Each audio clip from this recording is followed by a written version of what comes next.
So today we are going to understand what are attachment wants and how do they heal.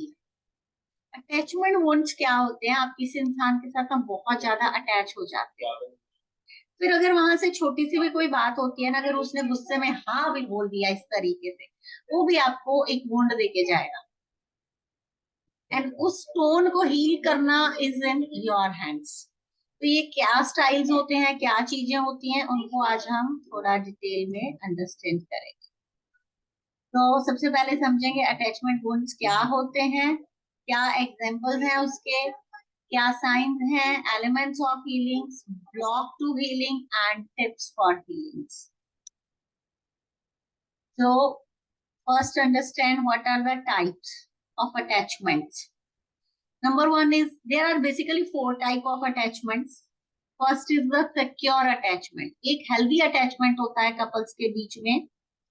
Individual feel comfortable with each other with the intimacy and trust in the relationship. All level की उनकी intimacies अच्छी होती हैं, comfortable होते हैं, openly हर चीज को discuss करते हैं, एक दूसरे पे बहुत ही अच्छे से ट्रस्ट और फेथ होता है। दैट इज सिक्योर, मीन्स आप एक दूसरे के साथ सिक्योर फील कर रहे हैं। एंशियस अटैचमेंट, इसमें एक पार्टनर को ना फियर होता है, और वो फियर भी ऐसे छोटा मोटा नहीं होता, बहुत ज्यादा होता है। अबंडेंस में फियर होता है उसको कुछ चीजों को लेके, और वो फियर उसके पास आए होते हैं बचपन से, अननोइंगली आए हैं, नोइंगली आए हैं, किसी एक्सीडेंट की वजह से आए हैं, बट उसके अंदर फियर्स हैं और बहुत ज्यादा हैं। Characterized by a fear of abandonment, often seeking constant reassurance from the partner. बहुत सारे लोग हैं यहाँ पे जिनके साथ जब भी पर्सनली बात होती है तो बहुत चीजों पे ना उनको बार बार एश्योरेंस चाहिए, सब ठीक हो जाएगा ना, हाँ हो जाएगा। फिर वो थोड़ी देर शांत होता है, फिर पूछते हैं अच्छा ठीक हो जाएगा ना, हाँ हो जाएगा, फिर वो शांत हो जाते हैं, फिर थोड़े दिनों में आता है। तो ये एक एंशियस बिहेवियर होता है आपका, एंड यही अटैचमेंट आपके आपके पार्टनर के साथ होती है। आप उसको भी बार बार ऐसे क्वेश्चन करते हैं, या आपका पार्टनर आपको करता है, अगर वो एंशियस है ये हो जाएगा, हाँ हो जाएगा, ये हो गया है, हाँ हो गया, कहीं कुछ गड़बड़ तो नहीं हो गई।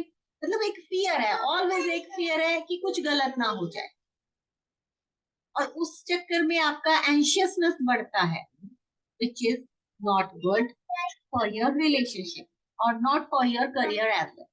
Third is avoidant attachment. एक पार्टनर में ना अवॉइड करने की टेंडेंसी होती है चीजों को, जैसे कि पर्सनल लेवल पे अगर बात करें, इंटीमेसी को अवॉइड करेंगे। स्पेशली अगर हम फिजिकल इंटीमेसी की बात करते हैं तो उसमें टाल मटोल करना, या इमोशनल क्लोजनेस के लिए एक अवॉइडेंस दिखाना। जेंट्स में ये ज्यादा होता है, फिजिकल इंटीमेसी में अवॉइडेंस लेडीज की तरफ से ज्यादा आती है, इमोशनल क्लोजनेस की अवॉइडेंस जेंट्स की तरफ से ज्यादा आती है। ये मैं नहीं कह रही हूँ, ये डेटा कह रहा है, और हमारा 20 डीआर रीअवेकनिंग का 20 साल का जो डेटा है उसके बेसिस पे भी कुछ चीजें हम लेके आते हैं। तो often due to past experience of rejection, दूसरा अवॉइडेंट बिहेवियर आता है कि उस इंसान को पास्ट में बहुत बार रिजेक्शन मिला है, बचपन से लेके स्कूल तक, स्कूल से लेके कॉलेज तक, कॉलेज से लेके जॉब तक या प्रोफेशन तक, फिर उसके बाद मैरिड लाइफ में बच्चों से कहीं ना कहीं उसको एक अवॉइडेंस सा बिहेवियर या रिजेक्शन मिलता रहा। जैसे कि बच्चा छोटा है, तुमसे नहीं होगा, तुम्हें नहीं आता, तुम्हें समझ नहीं है, तो उसको जब बार बार नेग्लेक्ट करते हैं ना, तो उसमें एक अवॉइडेंस सा बिहेवियर आ जाता है कि ठीक है चलो अपने से नहीं होगा, जाने दो। Disorganized attachment, a complex pattern with inconsistent behavior. एक टाइम पे एक इंसान बहुत सारे बिहेवियर पैटर्न को शो करता है और वो इनकंसिस्टेंट होते हैं। Often linked to experience of abuse or neglect. Abusing भी है, फिर उसको नेग्लेक्ट भी कर रहा है। नेग्लेक्ट कर रहा है मतलब कि पहले तो अब्यूज कर दिया, फिर चलो छोड़ो जाने दो। तो ये this is a disorganised kind of attachment. So these are the four type of majorly attachment styles. An attachment wound is an event or the series of events that seriously compromise relationship trust. जब बार बार इस तरीके के events होते हैं ना आपकी life में, आपका पार्टनर अवॉइड कर रहा है या एंशियस हो रहा है या मिक्स सा बिहेवियर दे रहा है, तो धीरे धीरे आपका ट्रस्ट लूज होता है। तो जब ट्रस्ट लूज होता है तो आप उसके साथ सेफ फील नहीं करते। कभी तो आपको लगता है कि मुझे अवॉइड करेगा, कभी आपको लगता है गुस्सा करेगा, कभी लगता है कि ये पता नहीं क्या रिएक्शन देगा जब मिक्स बिहेवियर आता है तो। And close until there is healing. Attachment bond for couple might not be an attachment bond for the another couple. अगर एक कपल के साथ ये इश्यू हो रहा है, जरूरी नहीं है दूसरे के साथ भी, उसका अलग लेवल पे होगा। What makes an attachment bond is the meaning made from the event.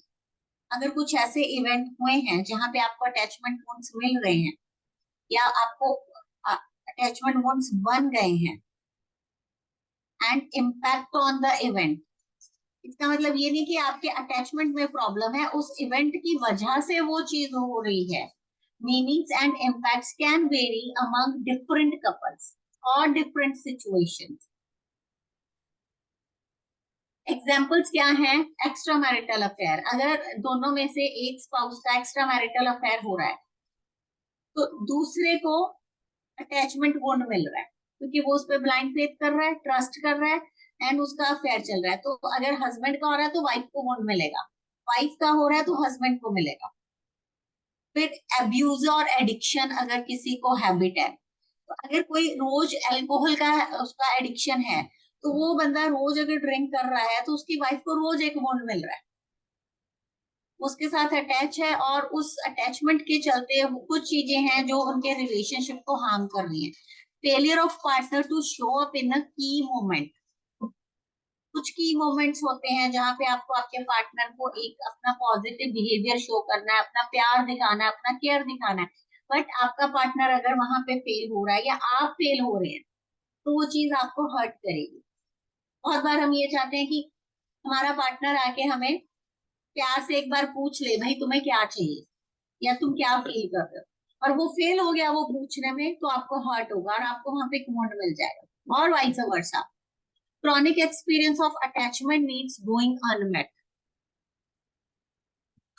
बार बार आपका पार्टनर आपके साथ आपकी जो नीड्स हैं, आपके साथ अटैचमेंट को स्ट्रॉन्ग करने की, उनसे अनमेट हो रही है या वो फुलफिल नहीं हो रही, अगेन आपको गुड्स मिलते हैं। अब्यूजिव बिहेवियर, सीरीज ऑफ लाई और क्रॉनिक लाइन, बार बार झूठ बोलना, हर बात पे झूठ बोलना या मैनिपुलेट करना या बहाने देना। Anything else affecting relationship safety and trust. Origin कैसे होता है इसका?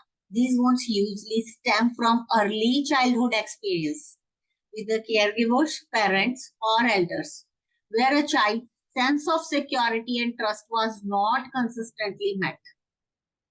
बचपन में जिन बच्चों को नेग्लेक्ट किया जाता है या उनको उनके पीयर ग्रुप की तरफ से बुली किया जाता है, या स्कूल में या कॉलेज में उनको नेग्लेक्ट किया जाता है या उनके साथ मिसबिहेवियर होता है, या कुछ सेक्सुअल हरासमेंट हो रही है, या रैगिंग बहुत ज्यादा इस लेवल पे हो गई है, या आप जो करना चाहते हैं उन चीजों को कभी उतनी वैल्यू नहीं दी गई आपके स्कूल कॉलेज या आपके ऑफिस में, तो कहीं ना कहीं वो चीजें आपके रिलेशनशिप में आगे आती हैं। Attachment bonds can manifest in adulthood as difficulties with the intimacy, trust, communication, and managing emotions in a relationship. Signs क्या होते हैं? Some signs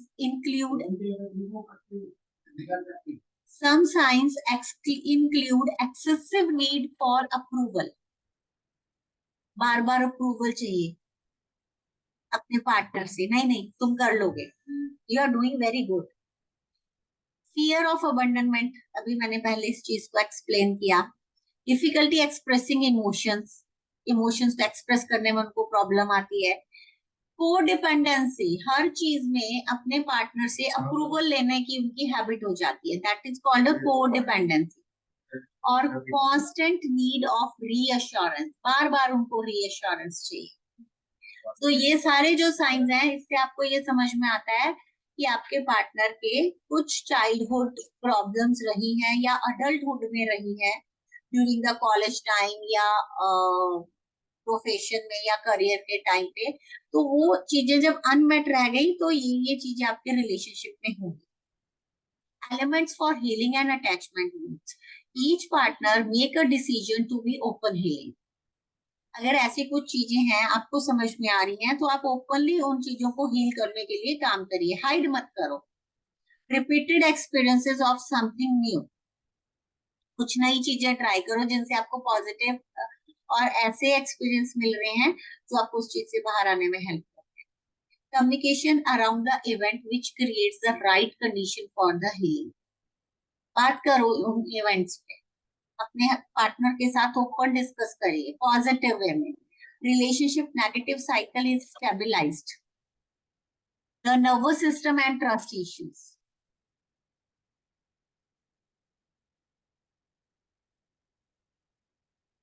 making the decision, healing और forgiveness is not the choice. मन करेगा तो हम करेंगे, नहीं है अभी नहीं करना है तो नहीं करेंगे, इसमें कोई चॉइस नहीं है, ये आपको करना ही है। But what is a choice is the willingness to be open to healing and forgiveness. If partner chooses to be open to healing and the right environment for healing is created, it will happen naturally. अगर आप healing के लिए एक right environment create कर लेते हैं और उस पर काम करते हैं तो धीरे धीरे हीलिंग्स होने लगती है। बट एकदम से नहीं होता, उसके लिए आपको काम करना पड़ेगा चीजों पे। The pain might not ever completely go away. जब आप हीलिंग्स कर रहे हैं, अपने फॉरगिवनेस पे काम कर रहे हैं, इसका मतलब ये नहीं कि एकदम से सब ठीक हो जाएगा, आज हमने स्टार्ट किया कल सब ठीक हो जाएगा। This is a little bit time consuming. Slowly slowly चीजें ठीक होंगी बट एकदम से नहीं हो जाएगा। But it will lose the edge of resentments. जिस वजह से रीसेंटमेंट्स आप दोनों के बीच में आ रहे हैं ना, वो खत्म होने लगेंगे और चीजें मैनेजेबल जोन में जाएंगी। Also the choice to be open to healing must come from free will. It can not come from outside pressure, guilt और फोर्स। जब आप हीलिंग्स पे काम करते हैं, फॉरगिवनेस पे काम करते हैं ना, तो ये फोर्सफुली नहीं हो सकता। कोई बोल रहा है नहीं तुम्हें करना पड़ेगा, या आपको अगर गिल्ट आ रहा है किसी चीज का तो आप कर रहे हैं। आपको ये खुद के अपने मन से करना, और जब अपने मन से करोगे तो आप चीजों को अच्छे से हील कर पाओगे, वुंड्स को कवर अप कर पाओगे।